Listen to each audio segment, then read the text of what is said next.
Hello and welcome. My name is Paul Adams. I'm the president and CEO of Sound Financial Group.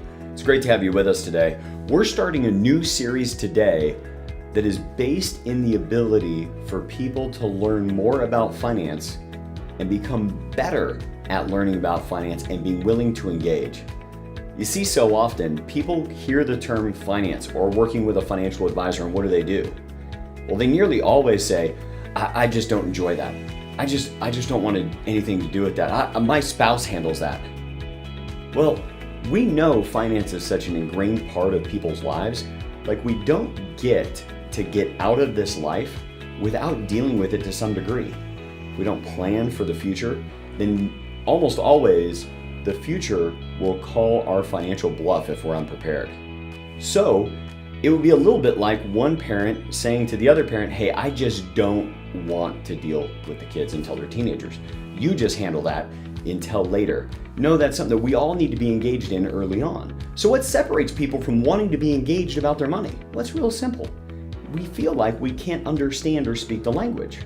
It would be the same level of discomfort of being at a dinner party or going to another country where you don't speak any English and there's no one there to translate for you. So what can you do instead? We just need to learn the specialized language that's used by professionals.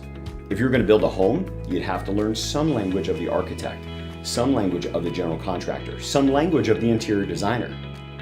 And how do we do that? Well, we need to begin by learning basics.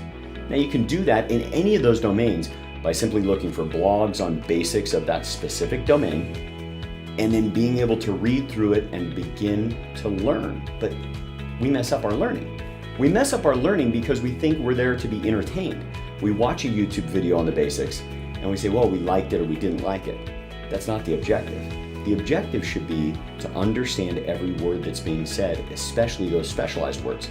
Specialized words that mean one thing in one domain and yet mean something totally different in the specialized domain of the person that we're working with. So what should you do when you're trying to learn anything new? Well, get a hold of those basic articles, basic YouTube. Do it with an electronic dictionary or actual dictionary handy and be able to look up any word you don't understand. And then when you're sitting down with that specialized professional, whether that's a dentist, a doctor, attorney, architect, or financial advisor, what you should do is stop them anytime you don't understand a word or anytime they use a word that you think you don't understand how they used it. Because by piecing together that language, you begin to build fluency. Fluency builds confidence, and confidence allows us to engage, and build knowledge. If you begin to build knowledge, then you can design and build a good life. But you design and build a good life where you're responsible for it, utilizing an advisor. So we hope that this series is going to make you a more informed person, better with your money, and better in working with your advisor. Even if that's not an advisor with our firm, it's somebody else out in the marketplace. You'll be better able to design and build a good life for you and for your family. I hope you enjoyed this series. We hope it builds the knowledge for you, and we look forward to one day having a conversation with you.